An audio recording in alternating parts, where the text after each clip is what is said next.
OfferVault, it's Josh coming to you with another episode of the Affiliate Marketing Show. As always, another very special guest today. He's the CEO and founder of Aragon Advertising, one of the most successful and well-known companies in the industry, not to mention one of the first people I ever met in the space. Please help me welcome into the show, Todd Stearn. Todd, what's going on, my friend?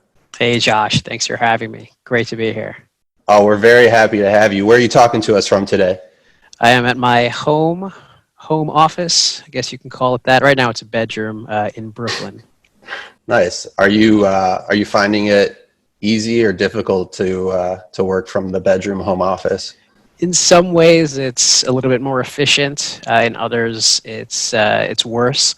I find that the hours blend together a lot more easily at home, and I'm working late without realizing it. But I also get to see my daughter grow up, which is really something special. So that's definitely been one of the benefits of this whole situation. Yeah, congrats, man. I know you recently had a kid. How is it working with the child? Do you find yourself taking random breaks throughout the day, or you kind of have your hours and you stick to it? Plenty, yes. No, my wife is very happy to have me at home helping out when she needs to do something, and she works too. She does teletherapy with her speech therapy clients. So we help each other out throughout the day, and it's been great. Yeah, it's nice if I'm having a bad day, I could just pick her up and play with her for a little bit. So that makes it a little bit easier. That's awesome. So before you were the CEO and founder of Aragon Advertising, I wonder, what was Todd doing before the affiliate marketing space? Did you have any weird jobs or just, stuff not related to internet marketing at all? I'd love to hear your story. Yeah, well, I got my first job out of college in affiliate marketing. So that was with Epic Advertising back in 2010. And I never left. Before that, when I was in college, I had some waitering jobs. Most notably as Johnny Rockets. Were you would sing and dance and all that? I did, yes. Oh, wow. I did sing and dance. I'd pay good money to see that. It's not for sale anymore. Those days are behind me. But yeah, that was probably my oddest job experience for sure. So then how did you make your way from Epic to, the foundation of Aragon? I'd love for you to walk us through that timeline. Yeah, sure. To say that luck had nothing to do with it would be a huge lie. A lot of people say that they get lucky in this business, and I'm certainly no exception. I was in the right place at the right time. Epic had some issues they needed to close, and my co-founder and I were in the position to pick up our business and reestablish it under Aragon. No contractual issues, and advertisers who were looking to get their traffic back very quickly led to prepayments, which let us get the operation up and running very quickly. And for the first 6 months, we were fully funded by our clients, and we were just really, really lucky to be in that situation, because as anybody in the affiliate network business knows, if you're not paying your affiliates quickly and on time every time, you don't have a business, and that either requires a lot of startup capital, or in the case of us, advertisers who were willing to provide us with that float early on. That's great. I mean, I'm sure unless you've been living under a rock, everyone in this space knows about Aragon Ads. And I'd love for you to tell us, let's pretend I have been living under a rock. I don't know what you guys do. What does Aragon Advertising specialize in, and what do you want our affiliate audience to know when it comes to your company? Yeah, that's great. No, so it's been 8 years now since Aragon started. In that time, we launched as an affiliate network, which we still have, still a very big part of our business, and that has evolved over the years to a specialization in paid per call and lead generation marketing. We've actually diversified quite a bit over the 8 years too. So, I like to think of Aragon as a whole as a group of performance marketing businesses. Everything we do is affiliate one way or another. We have our own publisher. It's called The Money Manual. It's a personal finance blog. We have a team of 8 that supports that project alone. We have a separate affiliate network called Aragon Premium, which is where we focus on content marketing and mobile app marketing for brands, mostly in the finance and lifestyle space. We actually launched a project called Lead Squad relatively recently that serves the retail insurance agent marketplace with inbound leads, highly qualified calls straight to their phones. It's all a very intuitive online platform that they can log into, set their call hours, and set their accounts with funding, and they'll just plug into our distribution network and start receiving calls and leads. And then lastly, our newest venture, about a year ago, we launched Vibrant Performance, which is an end-to-end affiliate program management agency. It's a retainer model where we help brands that want to get into the affiliate space and are looking for experts to coax them into the industry and bring them the customer relationships and everything that kind of goes with developing a program over what can be either a very long time or a very short time. So that's what we do now. We're always looking for new projects, so we constantly try little things here and there, launching new sites, new landing pages, new tools for our affiliates to try and help them to perform better and give us a reason to kind of stay apart from the crowd and hopefully lead them back to us time and again, because we're making them more money than the other guys. Cool. So I'm going to say a word, and I want you to tell me the first word that comes to your head. You ready? Yeah. Aragon Advertising. Like safe, respectable, experienced, hardworking. I mean, these are all things that I hope people think of when they think of us. That's what we really try to exude in everything that we do. And our successes, I think, speak for themselves. Our clients and our affiliates have been pretty satisfied with what we've brought to them in the past, and we just hope that continues. And we try really hard to do that. So where do you see the industry heading over the next couple of years? Given the current state, I see you're working from home like we talked about. I am too. I'm sure a lot of people watching this are as well. How do you see the industry moving forward with everything going on right now? Well, I think affiliates in general have always been extremely innovative and very responsive to the changing consumer mindsets that occur when there are goings on in the marketplace.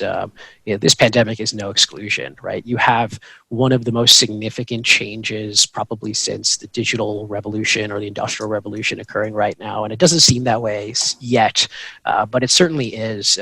I can imagine commercial leasing business going completely down the tubes. We're certainly considering our lease for our office space.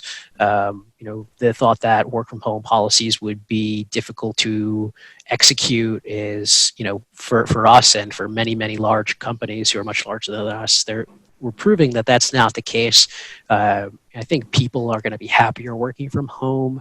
I think that you can accomplish anything you want to working from home. That was not possible. Just quick notification. That was not possible in a few years prior to now. So my family and I had a Seder for Passover a week ago over Zoom. We have our 1-year-old's birthday party coming up over Zoom. So for affiliate marketing in general, it's just doing what they always do. Doing what affiliates always do is capturing the mood, capturing the change, and convincing people that they need something that they're selling. And I think that will continue. It's just a matter of which affiliates are going to notice this trend and are going to fold that into their marketing endeavors, are going to be the most successful. Cool. So let's say I'm an affiliate or a publisher. I'm just getting started in the industry. What would be some advice you would give to somebody who, as I mentioned, is just getting started during this time right now? Things maybe they should focus on, maybe some things they should stay away from.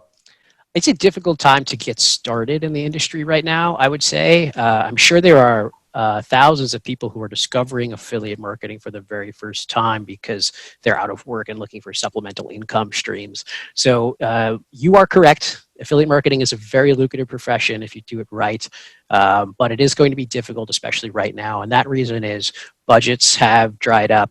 Advertisers have pulled back, have delayed payment terms. This is a very natural response to a lot of uncertainty in a market condition that's unprecedented. So what does that mean for new affiliates? It means you're in the right place, but go slow. Do not bet the farm. And then just, this is what I say to new affiliates all the time, is that when you are ready to commit all the way or not at all. And that means setting aside a budget that you are comfortable with, you really should have between three to 5,000 is what we say dollars that you're prepared to invest in affiliate marketing. You're going to lose a lot of that while learning, but ultimately, if you spend the time, if you're reading all the free information out there, don't buy a course. If you're reading all the free information out there, there's heaps and heaps of it. You will come out of the other side very happy with your new money making opportunity. But again, grain of salt, there's a little bit of a funky world happening right now, so just be careful. Yeah, definitely. So let's say I'm not a brand new affiliate. I've, been working in the space for a few years. When you guys get new signups to the affiliate program, what are some of the most important qualities that you're looking for specifically in order, to approve an affiliate to start working with you? Yeah, well, one of the things we look for is relatively immediate activity. So the potential for immediate activity is very important, and we have our offers listed on OfferVault, for instance. So a lot of times affiliates come to our site and they, in their application, list the offer that they saw that we have on OfferVault, or something that they've seen us talk about on a forum or a group somewhere. And when we see that, we're extremely excited because this person has done their research. They know what they need. They know that we have it. And from there, it's just a matter of putting the pieces together and developing a new relationship. So that's first and foremost most important. If that's not there, I want to see that you have experience with certain ad platforms, that you have a sizable email list, that you understand how to execute. And experience, people with experience, they speak differently, they enter notes differently on their application, and you could just get a sense for it. So, we look for certain things which are a little bit hard to identify, but over the years of doing this, we can kind of suss out by speaking to you after you submit your application, or looking at your LinkedIn and whatnot. So all of that is very important to keep up to date. Cool. So we also have a lot of, affiliates that are in pay-per-call. I know you guys do some stuff in pay-per-call, which leads me into my next question. Do you think affiliates should have their own call tracking set up? And if you do, any recommendations in terms of who they could look at in terms of pay-per-call and tracking if they're going to do it on their own? Yeah, I generally do think so, especially if you're going to buy traffic from, Google, which is one of the best sources of call-only traffic. It's good to have your own call tracking in place. It lets you identify ads and keywords that are the most promising and profitable a lot more easily than if you were just sending calls to a forwarding number without much insight other than the affiliate network's platform. The other value of having your own call tracking is metadata that you're capturing, caller IDs, recordings in some cases where permissible by the client. All of that's very important to optimizing a campaign, plus adding an IVR. I mean, it goes on and on. The values really can't be understated. So to that end, there's a bunch of great platforms out there. I wouldn't go so far as to point people into one direction or another, but I would certainly recommend doing some research, going on some Facebook groups and asking some questions. There's a lot of very qualified companies out there that have amazing technology. It's hard to go wrong with the current selection of platforms that are out there. How does Todd Stearn, the CEO and founder of one of the most successful companies in this space, define the concept of success? That's a great question. Success to me is when you keep taking things off the to-do list. So what I mean by that is, the to-do list is never something that finishes, and it's easy to get overwhelmed as you keep adding things. But for me, I just want those little wins. I want those milestones, whether they're big or small. Every time I can take something off that list, I feel very successful and satisfied. And those are the ways to kind of keep going when things start to turn downward, which they always do in business. So set some realistic goals as you accomplish them. Just take it one at a time, keep setting goals, and over time that'll lead to a successful life. Yes, I think that's a great summation. Okay, cool. On the flip side, has there been a specific failure that you look back on now and you say, I'm so happy I experienced that. It taught me so much. At the time, I didn't realize it, but now years later, I really appreciate that I went through that hardship because it really helped create, the person and what I've built today. Definitely. I was a very young business owner with no formal training in entrepreneurship or starting a business or business management. And I made so many mistakes that I cannot even begin to count them. A couple that stand out are really not following the money as closely in the early days of Aragon. That to me was a big mistake that I just, I assumed things would work the way that they were supposed to work. That was a tough learning early on. Another thing was trust but verify is a very important saying, which I like to kind of tell my team now. Like, yes, I trust you to do the job that you have to do. I trust that our publishers are doing things the right way, but guarantee you that we will be verifying that things are operating the way that they need to, and if not, there's just little room for that level of of deceit or incompetence. So we take that very, very seriously at Aragon, and in life, in business, it's very important that we have a set of standards, and that we're constantly raising those standards and raising the bar and hoping that we can excel past what we've done so far. So would you say one of the failures was kind of trusting too much without verifying?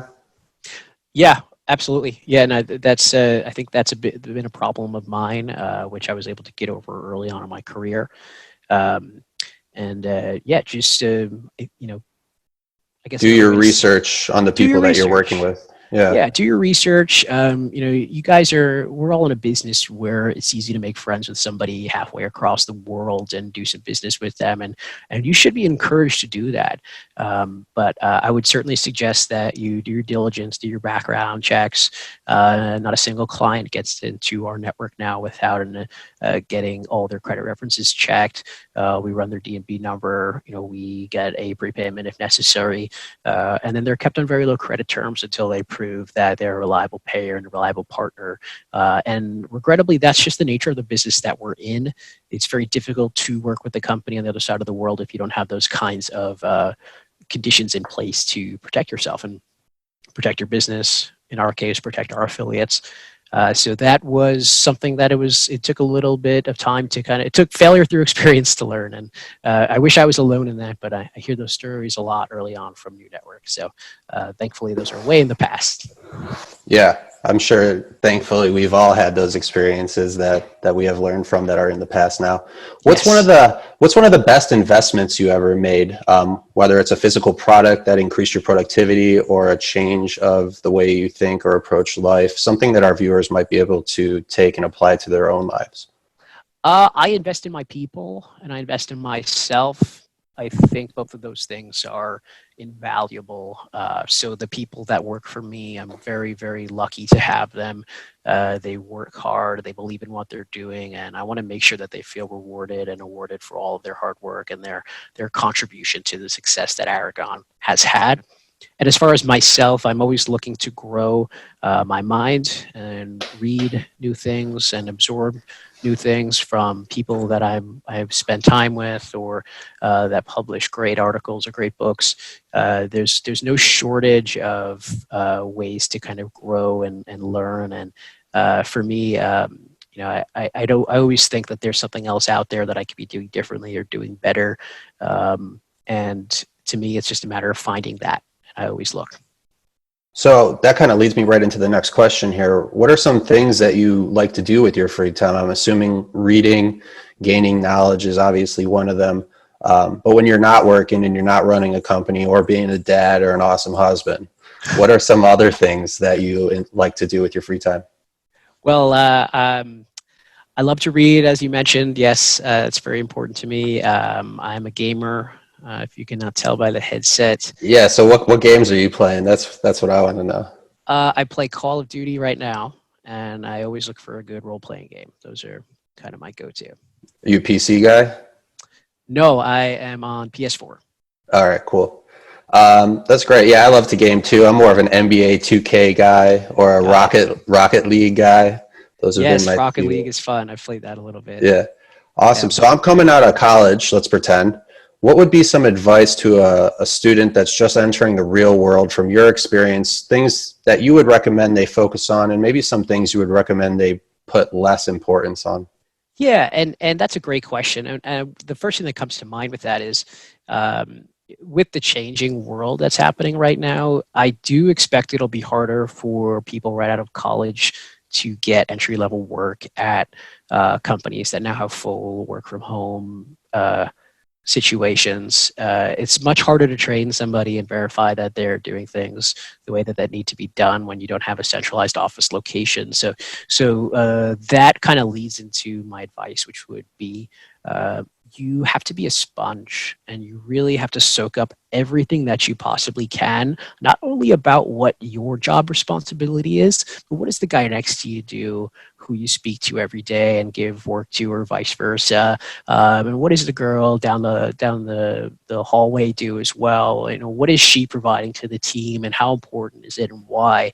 The more you're soaking up about not only your responsibilities but everybody else's, the more valuable you will be, the higher you will climb, because people like me that are in positions of employing folks, we want versatile people. We want people that understand the landscape, that see the forest through the trees, if you will. So it's always important to know as much as you can about what the company does and how you kind of fit in. And if you do that, if you see that big picture, then that leads to a very, very successful career. Yeah, I was going to have to agree with that. Do you feel like that's kind of how you got to where you are, because you weren't just focusing on your role, but you were kind of looking at everyone, and that kind of helped bring you to the top where you are now? I would say so, yeah. When I started at Epic Advertising, I was an affiliate manager, but it was very interesting to learn what the account managers did, what the ad ops team did, how did the compliance team work. I wanted to do it because at the time I thought I could get farther by understanding their jobs and making it a little bit easier for them to accomplish what I needed them to accomplish for me and my affiliates. And that just developed into being able to do these things on my own, and having this wide skill set was very valuable for when it did come time to start Aragon. I knew everything there was to know about tracking links and pixels, and what to look for in a conversion report that we should use to flag for potential fraud, and all of that was stuff that I knew of and was able to develop with experience at Aragon. So to me, I develop people in my company now, and I tell them that yes, you have a skill, you have a main job focus, but broaden your skill set, and as much as you can do all these other jobs and what these people are doing on a day-to-day, the better you will be and the better the company will be. Yeah, it kind of brings it back full circle to what we were saying earlier. Do your research, and with that, a collection of knowledge is just going to benefit you in this industry, especially. Yeah. Oh, yeah. Any recommendations that you hear people giving that you might disagree with? I ask that because maybe our viewers are hearing certain recommendations that you're just like, I don't know why people are saying this. Anything specific that jumps out to you that you would say, like, just approach with caution kind of thing? I think that in general, for a new affiliate, it's very tempting to purchase a digital marketing mastermind course or something of the like. And don't get me wrong, there are some amazing courses out there. There are some very, very qualified people that are providing real value. But I would caution somebody against that when there's a treasure trove of free information. If you just dig through that, and instead of the $1,988 you're going to spend on course XYZ, use that money invested into your education by buying some ads and setting some traffic, building some creatives. That money is much, much, much better spent that way.